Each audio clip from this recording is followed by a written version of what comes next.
No sabíamos que tu mamá era una persona tan erudita. ¿Cómo traduce ella la Biblia? Y el hombre contestó, mi madre traduce la Biblia en el vivir cotidiano. Todos se quedaron en silencio, pensativos, y yo creo que todos necesitamos traducir la Biblia en nuestras acciones diarias. Santiago habla acerca de 3 áreas pertinentes de nuestro comportamiento. Son instrucciones que el apóstol nos da porque somos nacidos de nuevo. Veamos otra vez el verso 19. Por esto, mis amados hermanos, todo hombre sea pronto para oír, o sea, sintonícese, tardo para hablar. Eso quiere decir, baje la voz. Tardo para irarse, lo cual quiere decir, sea agradable. Así que veamos primero, sintonícese, pronto para oír, listo para escuchar lo que Dios tiene que decirnos individualmente. Parece que algunas personas son completamente sordas o que escuchan solo lo que les conviene y no oyen la voz de Dios porque sus oídos espirituales están fuera de sintonía. La Biblia dice que debemos ser prontos para escuchar, pero no dice que debemos escuchar todo lo que se dice. Hay cosas que no debemos oírlas. En Marcos 4:24 leemos, mirad lo que oís. Usted no necesita oír todo lo que se dice. Usted no necesita hacer de sus oídos tarros de basura en donde todo el mundo bota sus chismes y sus habladurías. Usted no necesita escuchar cada filosofía humanista y pagana. Por eso Jesús dijo, mirad lo que oís. Cuando Santiago habla de ser prontos para oír, ¿qué quiere decir? Que hay que ser rápidos para captar los impulsos del Espíritu Santo, rápidos en escuchar la palabra de Dios, rápidos en oír la voz de Dios. ¿Está usted listo para oír la voz de Dios este momento? El problema con mucha gente es que no está escuchando. No es que Dios no esté hablando. El problema es que nosotros no estamos escuchando. Dios nos habla por medio de su palabra, la Biblia. ¿Tiene usted una Biblia? ¿La lee? ¿La conoce? ¿La estudia y medita en ella? Si su respuesta es no a estas preguntas, ¿por qué no? ¿Usted dice ser cristiano? La Biblia es la palabra de Dios para usted. Por lo tanto, no es paradójico que usted quiere conocer la voluntad de Dios, pero no lee su palabra ni su corazón está listo para escuchar su voz. Tengo aquí 5 preguntas que quiero que se las haga a usted mismo. Primera, ¿hay una lección que debo aprender? Segunda, ¿hay una bendición que debo disfrutar? Tercera, ¿hay un mandamiento que debo obedecer? Cuarta, ¿hay un pecado que debo evitar? Y quinta, ¿hay una verdad que debo llevar y compartir? Verá, Dios me ha llamado a mí para predicar. Y no lo digo por vanidad ni orgullo. Dios me ha dado la habilidad y la sabiduría espiritual para predicar su palabra. Si no fuera así, yo sería un usurpador de una extraordinaria responsabilidad a la que Dios me ha llamado. Y la Biblia me dice que debo ser sumamente cuidadoso con lo que predico. El apóstol Pedro dijo, si alguno habla, hable conforme a la palabra de Dios. Pero así como es mi responsabilidad el hablar conforme a la palabra de Dios, es su responsabilidad, amigo oyente, el estar preparado para escuchar el mensaje de la palabra de Dios. Tengo el derecho de esperar que usted esté preparado para oír, así como usted tiene el derecho de esperar el que yo esté preparado para predicar. ¿No le parece? Sí, yo sé que no soy el mejor predicador del mundo y estoy muy convencido de esa realidad. Sé que hay muchos otros siervos predicadores que son verdaderos eruditos bíblicos, pero escúcheme.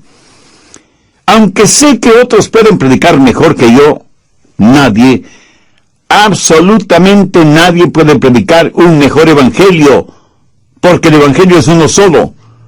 Y si alguien cree el evangelio de los falsos maestros, pastores y profetas, la Biblia dice, sea anatema. Dios habla por medio de las Escrituras. Dios habla por medio de mensajes como este que está escuchando. Dios habla por medio de su Espíritu Santo. Por eso la Biblia dice, el que tenga oídos para oír, oiga. Muchos no han aprendido a estar quietos y a escuchar lo que Dios diga en los momentos de meditación, de devociones personales. Ahora tengo una advertencia. Cuando usted tiene realmente su momento devocional con Dios, el diablo le atacará con toda la artillería del infierno, porque él no quiere que usted tenga esa comunión espiritual, ese compañerismo íntimo con Dios. Él no quiere que usted aprenda a decir, habla, Señor, que tu siervo escucha. ¿Le gusta a usted conversar con alguien que acapara la conversación? Muchos de nosotros somos egoístas cuando se trata de la oración. En vez de tratar de escuchar a Dios, queremos, casi demandamos que Dios nos escuche. En la sociedad actual en la cual vivimos, nos hemos llenado de tanto ruido infernal y mundano que casi desconocemos lo que es un tiempo de quietud, de silencio, en la presencia de Dios. Y cuando visitamos Israel, al cruzar por unos campos de pastoreo, el guía nos dijo, a estos campos vienen los pastores con sus ovejas para que se alimenten, exactamente como lo hacían los pastores hace ya más de 2000 años, pero con una diferencia. Los pastores de antaño por lo general tenían una flauta, en la cual interpretaban hermosas melodías mientras las ovejas se alimentaban. Hoy en día tienen radios transistores y iPods para escuchar lo que se les antoja escuchar, sea bueno o malo. Y yo, sonriendo, pensé, si David hubiera tenido uno de estos modernos inventos, estoy seguro que no hubiera escrito el Salmo 23. Santiago, en primer lugar, nos dice que el nuevo nacimiento da como resultado un nuevo comportamiento, que debemos estar sintonizados a la voz de Dios y que debemos ser prontos para oír. En segundo lugar, dice que debemos ser tardos para hablar.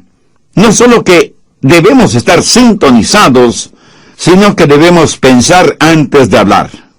¿Por qué? Porque la verdad es que en general hablamos demasiado. Abrimos muchas cosas por equivocación, pero no tan frecuentemente como la boca. Es como si el apóstol estuviera diciendo, no hablen tanto como están acostumbrados a hacerlo. Busque Proverbios 10:19. En las muchas palabras no falta pecado, mas el que refrena sus labios es prudente. Matemáticamente existe la posibilidad de que mientras más hable, más pronto está a pecar con su boca. En Proverbios 17:27 y 28 leemos, el que ahorra sus palabras tiene sabiduría. Aun el necio cuando calla es contado por sabio. El que cierra sus labios es entendido. Muchos de nosotros nos metemos en problemas cuando hablamos. Por eso, es mejor tener la boca cerrada. Eclesiastés 5:3 dice, porque de la mucha ocupación viene el sueño, y de la multitud de palabras la voz del necio. Mientras más una persona habla, a veces más proclama la necedad de su corazón. Alguien dijo que es mejor tener la boca cerrada y dejar que los demás piensen que uno es un tonto, que comenzar a hablar y remover cualquier duda al respecto. Los rabinos suelen decir y señalar que el hombre tiene 2 oídos y una boca. Los oídos siempre deben estar abiertos y la boca cerrada, reteniendo en esa bóveda, tras los barrotes de marfil que son los dientes, a la lengua. Debemos escuchar 2 veces más de lo que hablamos, pero la realidad es todo lo contrario. Mateo 12:36. Mas yo os digo que de toda palabra ociosa que hablen los hombres, de ellas darán cuenta en el día del juicio. Escuche, Jesús no está diciendo que no debemos tener conversaciones agradables o compartir un momento de humor sano. Él habla de palabras improductivas, denigrantes, hirientes, groseras, maldicientes. En Santiago 2:17 leemos, así también la fe, si no tiene obras, es muerte en sí misma. La palabra muerta en este versículo es la palabra ociosa de Mateo 12:36. ¿Qué quiere decir esto? Que es improductiva, que no contribuye para nada, que es desanimadora en vez de edificadora. Prácticamente lo que Jesús dice es que si las palabras que decimos no ayudan, no edifican, sino que más bien son destructivas, y que de cada una de esas palabras daremos cuenta en el día del juicio. Aún el humor adecuado puede ser usado para romper el hielo en cualquier reunión, y puede ser agradablemente beneficioso. Pero el humor usado como burla o sarcasmo es denigrante. Dios no quiere que seamos agresivos ni groseros usando el humor. A veces hablamos de las cosas sagradas con labios mundanos y profanos. En el capítulo 13 de Mateo, los fariseos habían acusado a Jesús de que echaba fuera a los demonios por el poder de Beelzebú, el príncipe de los demonios. Por eso Jesús dio una advertencia. No es una advertencia contra palabras sabias y edificantes, sino contra palabras acusatorias dichas seriamente. ¿Ha pensado alguna vez en el daño que causan las palabras necias? ¿Sabe cuántos hogares han sido destrozados por palabras y expresiones inconvenientes? ¿Cuánta gente inocente ha sido enviada a la cárcel por las palabras deshonestas o el testimonio falso de otros?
¿Cuántos corazones han sido destrozados por promesas o palabras falsas? ¿Cuántas iglesias se han dividido por las palabras de unos contra otros? ¿Cuántas almas se han perdido porque la gente no ha aprendido a controlar sus lenguas? Una de las marcas de una persona nacida de nuevo es que su lengua está bajo el control del Espíritu Santo. Y la misma Biblia que nos dice que seamos prontos para escuchar, nos dice que debemos ser tardos para hablar. Y las dos cosas son mutuamente incompatibles.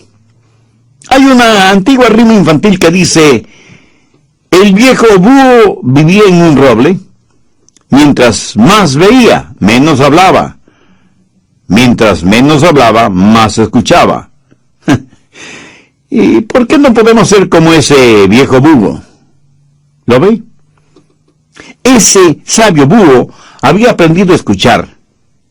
Muchos de nosotros nos asombraríamos de saber lo mucho que hablamos, y nos asombraríamos mucho más al saber que podemos hacer mucho bien a los demás, con menos de la mitad de lo que dijimos en todo el día.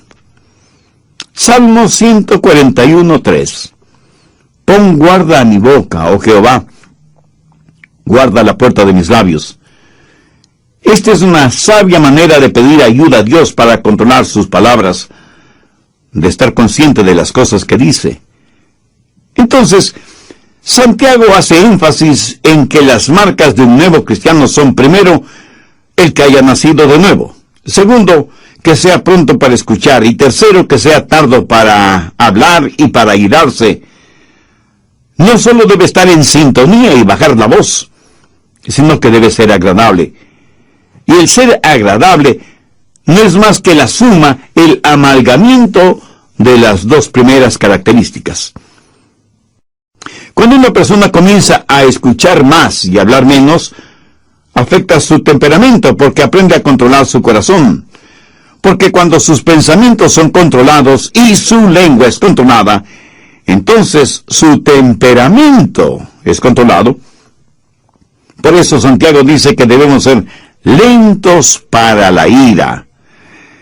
Tal vez los jovencitos modernos no sepan lo que ira significa. Sencillamente significa perder control de su temperamento. Por eso la advertencia de ser lentos para irarse. Nunca debemos perder nuestro temperamento. Pero ¿saben una cosa? En verdad no es que perdemos nuestro temperamento. Más bien, lo encontramos. La Biblia nos dice que nunca debemos enojarnos. Y quiero que entienda esto muy claramente. Veamos lo que dice Efesios 4:26. Airaos, pero no pequéis. Es pecado cuando su enojo se transforma en ira. Jesús se enojó, pero no pecó. Algunos piensan que Jesús nunca se enojó. Algunos piensan de él como si hubiera sido un robot espiritual, con leche en vez de sangre en sus venas. Jesús, el Dios hombre y el hombre Dios, se enojó. Busque Marcos 3:5. Entonces, mirándoles alrededor con enojo, entristecido por la dureza de sus corazones, dijo al hombre: extiende tu mano. Y él la extendió, y la mano le fue restaurada, sana. ¿Lo notó? Lo que enojó a Jesús fue la dureza del corazón de ellos frente al dolor y la necesidad de otros seres humanos. Ahora escúcheme muy atentamente. Algo no está bien con usted si es que algunas cosas no le enojan. Pero tenga cuidado. La Biblia dice, airaos, pero no pequéis. Y el apóstol Santiago dice que debemos ser lentos para la ira, porque en general es muy fácil para nosotros el hacer desaparecer los límites de una indignación justa con nuestras irritaciones personales. Recuerde que la ira de los hombres no obra la justicia de Dios, porque nuestras iras son irracionales, y aquello que es irracional no puede jamás ser justo. Solo Dios es justo. Su justicia demanda el castigo de nuestros pecados, pero su amor nos redime y protege. Somos criaturas que todo lo racionalizamos. A nuestros viles temperamentos los llamamos indignación santa.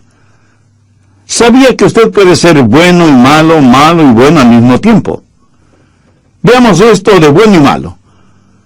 Asegúrese de que los siguientes tres elementos estén presentes. Primero, que su enojo sea por una razón justa. Verá, por lo general nos enojamos cuando nos empujan, o cuando creemos que nuestros derechos no son quitados, o cuando alguien nos ofende, o alguien se mete bravuconamente delante de nosotros en una fila. Ah, cómo nos enojan esas cosas, ¿verdad? Ahora, aunque en la Biblia leemos que Jesús se enojó, su enojo siempre fue justificado. No hay ninguna expresión derogatoria contra otras personas, excepto los fariseos y los publicanos. Pero cuando Jesús en forma personal fue maltratado, insultado, golpeado y finalmente crucificado, jamás pronunció una palabra de enojo. Más bien desde la cruz dijo a su Padre que perdonara a aquellos que le hicieron lo que le hicieron, porque no sabían lo que hacían. La mayoría de nosotros nos enojamos cuando alguien nos hace daño. Jesús se enojó cuando vio sufrir a otros seres humanos. Cuando usted se enoje, asegúrese de que su enojo es justo y por la razón adecuada. Segundo, que su enojo sea por una causa justa. Jesús, por lo general, no se enojó con los individuos porque él amaba a las personas. Jesús se enojó contra instituciones, y ritos, y pecados, no contra el pecador. Usted puede enojarse por el daño que le han hecho, pero no contra quienes le hicieron ese daño. Pero eso es exactamente lo que hacemos. Nos enojamos con las personas. Y si bien es cierto que Jesús se enojó frente a corazones endurecidos y demostró físicamente su enojo contra los que habían hecho de la casa de su padre un mercado de ladrones, sin embargo, Él fue compasivo y tierno con aquellos que estaban esclavizados por sus pecados. Tanto es así que le llamaron amigo de pecadores. Permítame decir algo a los jóvenes predicadores que seguramente están escuchando este programa. Espero que en sus ministerios ustedes prediquen contra el licor, drogas, pornografía, homosexualismo y todo lo demás, pero que lo hagan con firmeza y con convicción, no carente de compasión. Prediquen firmemente, contundentemente contra el pecado, pero amen profundamente al pecador. Enójese, sienta iras contra el pecado, pero ame sin restricciones al pecador. Porque eso es exactamente lo que el Señor Jesucristo hizo, y nosotros, si somos hijos suyos, no debemos hacer menos. Jesús se enojó por la razón justa y por la causa correcta. En tercer lugar, se enojó de la manera adecuada. Su enojo le hizo parte de la solución, sin agrandar más el problema. Mi amigo, cuando usted pierde su temperamento, de ninguna manera podrá ser parte de la solución, sino que se vuelve parte del problema. Recuerde que, como dice Santiago, la ira del hombre no obra la justicia de Dios.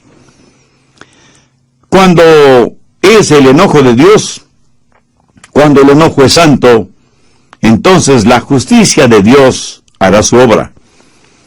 Es mejor aprender que cuando levantamos nuestra voz, también debemos levantar nuestras manos y hacer algo acerca de la situación. No se requiere ser muy inteligente para criticar. Cualquiera puede hacerlo. La Biblia dice que debemos ser lentos para la ira. Al respecto, tenga mucho cuidado, porque hay muchas formas de disipación que pueden hacer daño a su testimonio, matar su influencia y revelar su carácter, mucho más que su enojo o su temperamento tipo fósforo.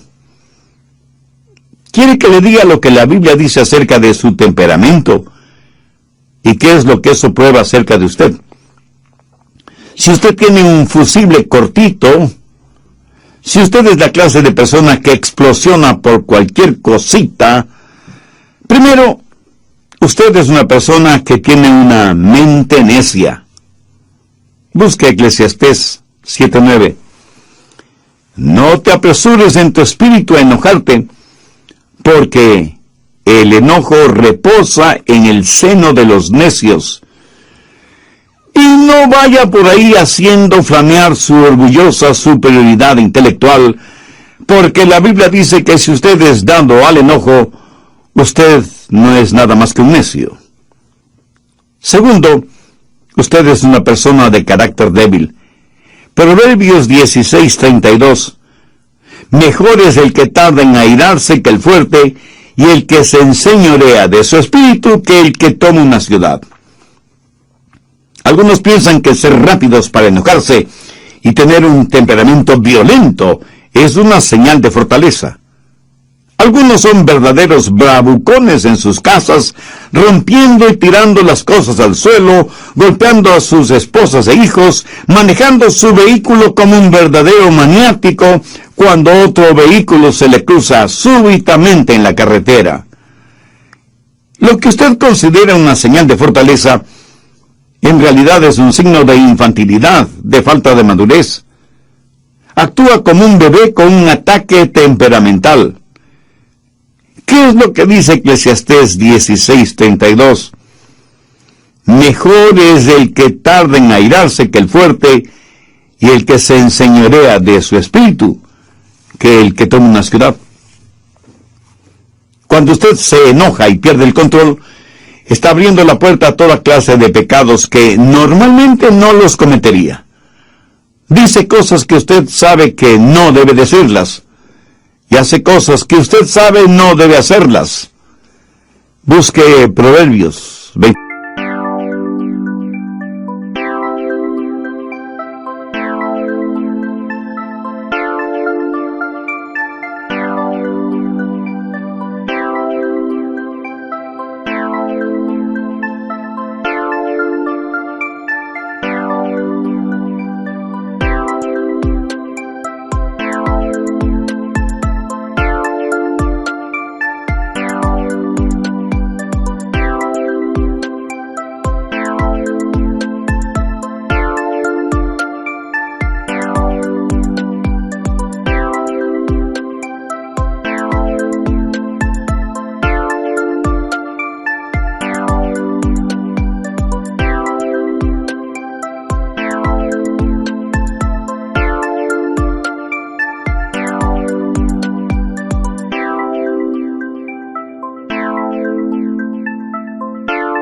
49, 22.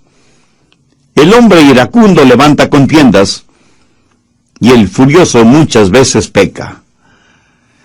Cuando usted está furioso, sus pecados se van a multiplicar más de lo que usted piensa. Hará cosas negativas que ya no podrá deshacer. Dirá palabras que usted haría lo que fuera para no haberlas dicho. El momento que usted pierde su ecuanimidad mental, pierde el control de sus palabras y de sus acciones. Pero esto no le disculpa ni justifica delante de Dios. El hombre iracundo levanta contiendas y el furioso muchas veces peca. Alguien dijo que el enojo es como una piedra lanzada contra un nido de avispas. La analogía es clara y contundente.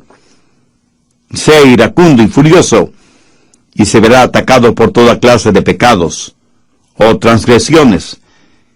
Ahora, ¿cómo enfrentar, cómo manejar el enojo? Pues empiece tratándolo como lo que es: pecado. ¿Sabe que algunas personas se enorgullecen de su temperamento volátil? Y no solo que se enorgullecen, sino que lo razonan, lo justifican y dicen: es que todos en nuestra familia somos pelirrojos. Mi amigo, es un mito científico aquello que el color del cabello determina el temperamento. Otros, en cambio, dicen: mi carácter es hereditario, lo temperamental lo heredé de mi padre. Eso puede ser cierto si es que su padre es el diablo. Y unos cuantos más dicen: mis explosiones temperamentales son muy rápidas, me calmo casi enseguida. Un hombre con una subametralladora dispara indiscriminadamente contra una multitud. Ese acto dura solo unos segundos, pero ha dejado muertos y heridos. Y no solo se ha perdido vidas humanas, sino que muchos hogares quedan destrozados. Tratamos de razonar, justificar nuestro enojo, nuestro temperamento. A veces hasta lo minimizamos y hacemos bromas como si fuera algo gracioso. El enojo no es una debilidad, es una maldad.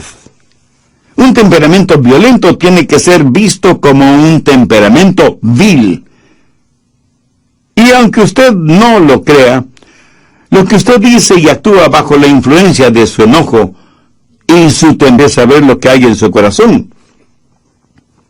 Pues ponga atención a lo que dice y hace en un momento de enojo. Si usted está lleno de Jesús, Jesús le saldrá hasta por los poros de la piel. Y permítame decirle algo más. Usted no puede juzgar a una persona por lo que es, por sus acciones, porque esa persona puede haber planificado esas acciones. Pero mire sus reacciones a las cosas que no ha planificado, y usted sabrá con toda certeza de qué está llena esa persona.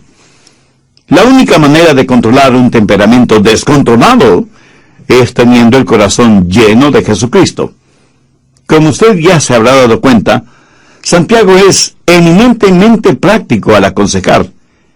Y aquí encontramos una pequeña pero fuerte cadena de 3 eslabones: sintonizar, bajar la voz y ser agradable.